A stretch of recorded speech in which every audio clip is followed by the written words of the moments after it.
morning, pirates and mermaids. Today we'll be working on the front of the SOS pants.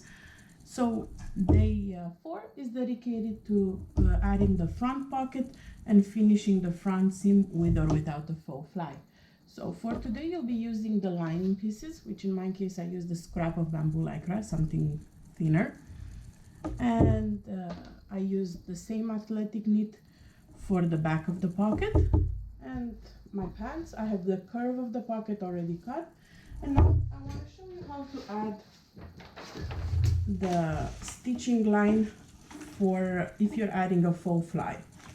So as you can see on the pattern piece, there is a mark for a seam or stitch line curve, the dotted line here. So I snipped that except for the top. I left like 1.5 inches at the top, and I'm just folding it down. Because when I cut my pattern, I cut it along here on the outside. So now I just need to mark my seams. So I'm placing my pattern piece on the pant, matching the front, the top and the opening of the pockets.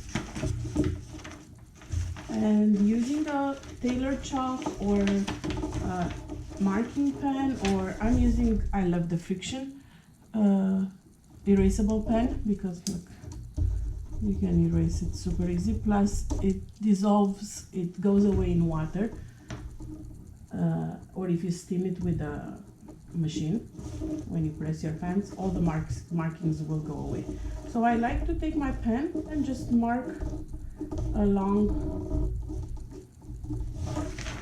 just like so.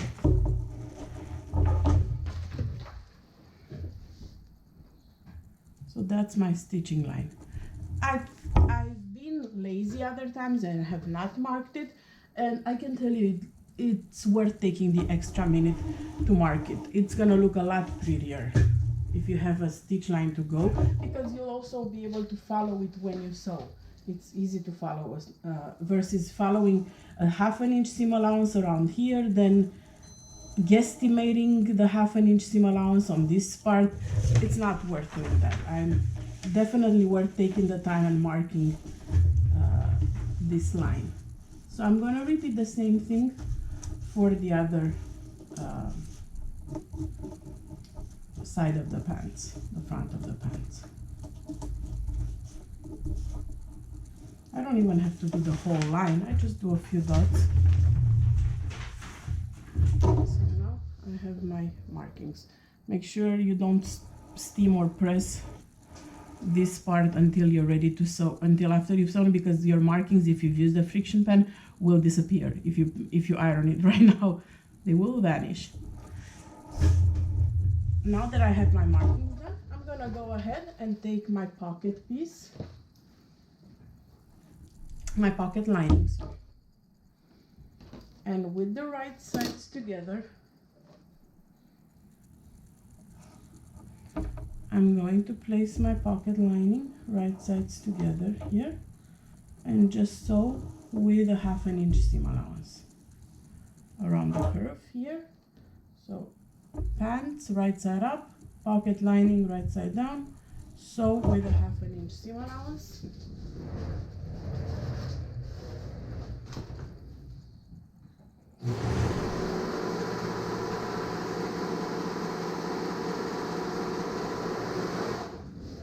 I do tend to use my serger a lot for these steps. If you want to reduce the bulk, use your sewing machine instead.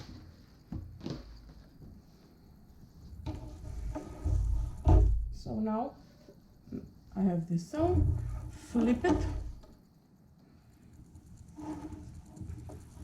press it, and then top stitch. So now this is what it will look like from the outside. This is what it will look like from the inside. I'm gonna go ahead and top stitch quickly my pocket down.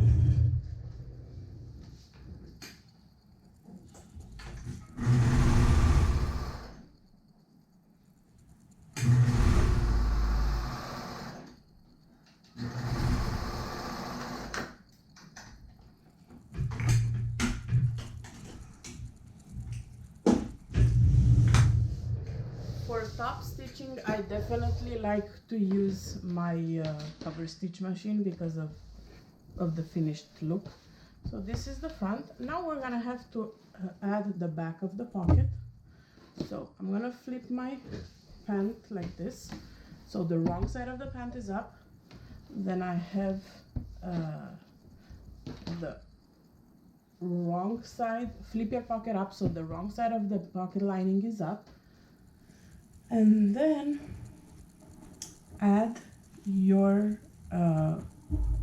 the back of the pocket. Just want to double check if you're not sure. I like to see how it's gonna be finished.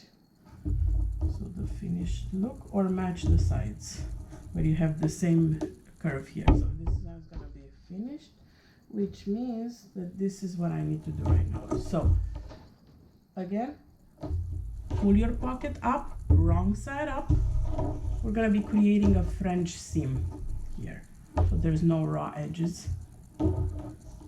Place your pocket wrong sides together.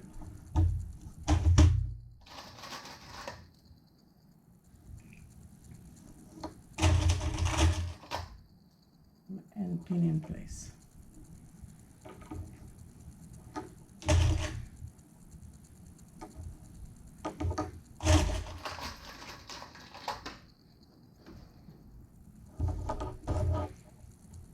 So everything will be matching here. And go ahead and do a stitch with your sewing machine, a half an inch seam allowance.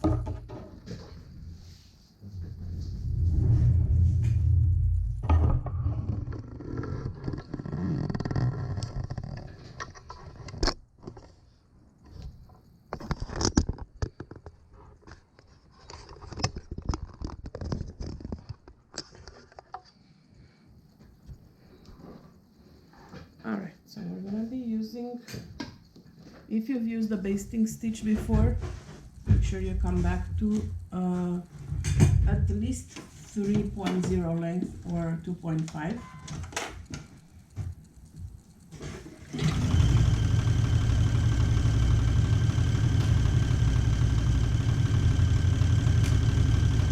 You can do this step with your serger.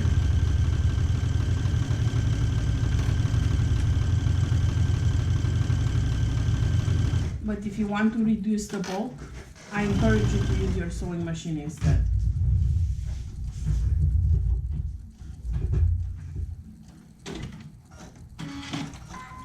Now, you've sewn with a half an inch seam allowance, so remove a 1/4 of an inch. Because we'll be enclosing that in a French seam. This way, there's no raw edges when you put your hands in the pockets. So I'm trimming down a 1/4 of an inch.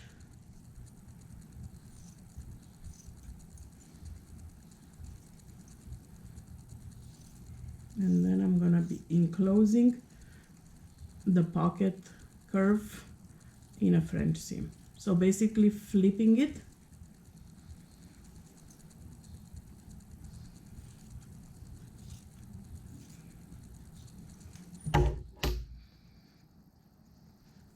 So now I'm flipping it right sides together.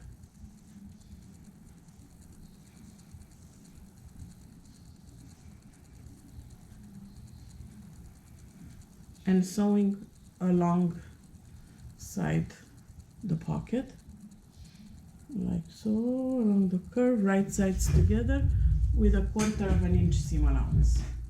Just basically enclosing the seam we just did.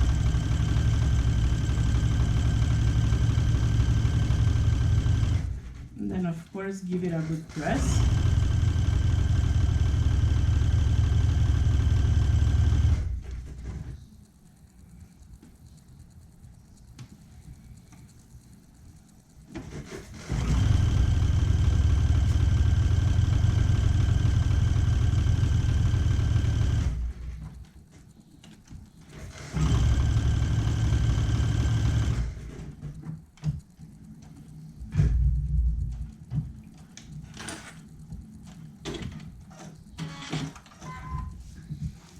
So this is the pocket. See, there's no raw edges.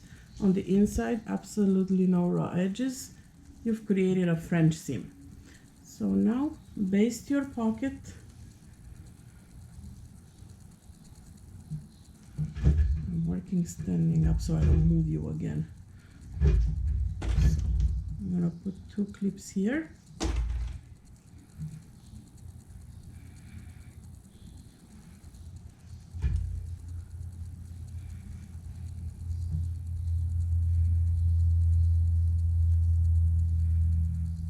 And some clips along the side.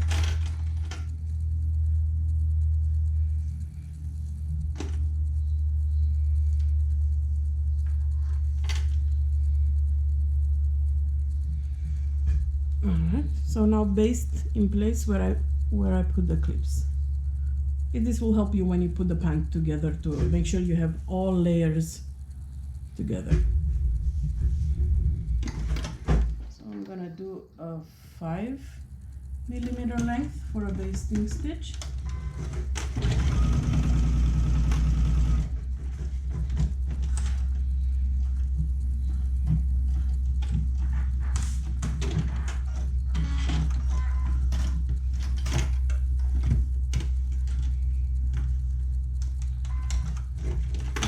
Same on the other side.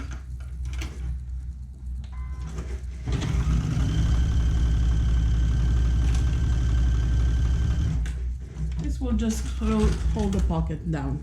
This step.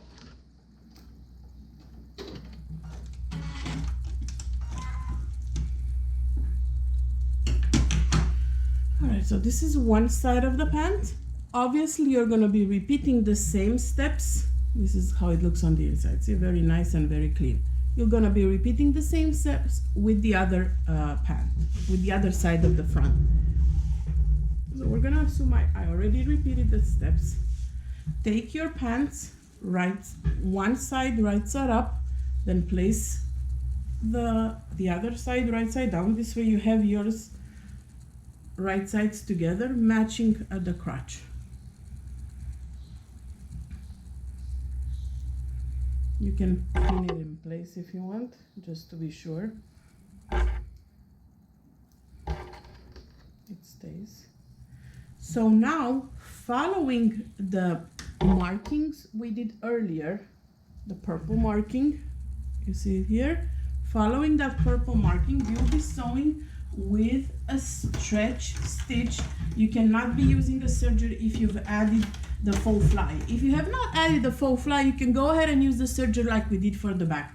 But if you've added a faux fly, you cannot use a serger for this step because you will cut away the faux fly. So I'm gonna switch to a triple stretch stitch with a 3.5mm length, and I'm going to be sewing around the curve.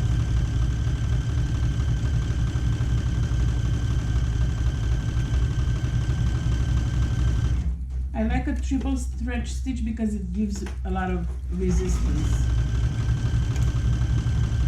for the crotch thing.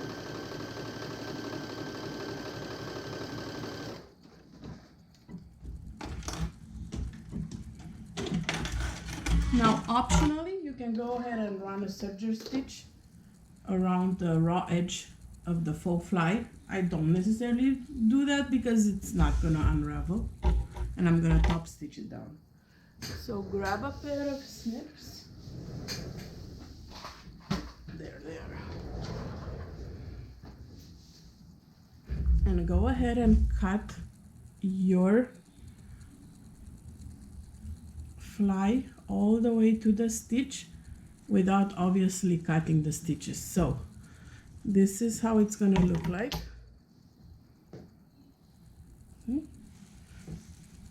And now to the wearer's left. So this is how I'm gonna wear my pants.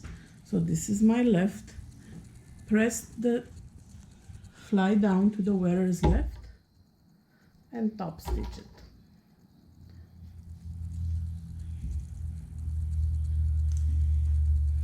So I like to go and do this step on my cover stitch, but you can obviously do it with your sewing machine.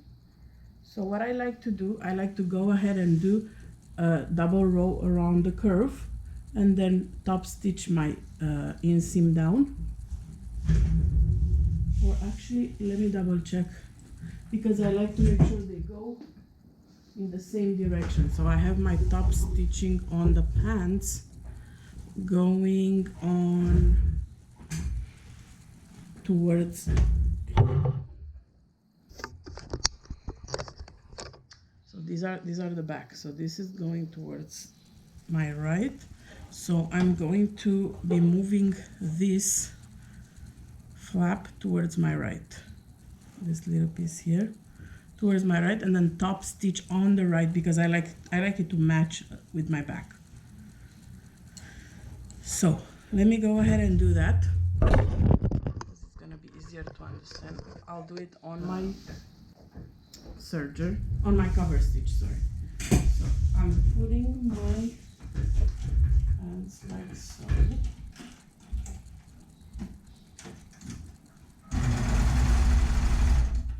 And I need to make sure that the seam allowance is on the right side and that the fly goes on the left, because I want it to match the back. So that is the curve, and now I'm gonna do the faux fly the same way, but this time it's gonna be on the other side, if the wearer is left for the fly.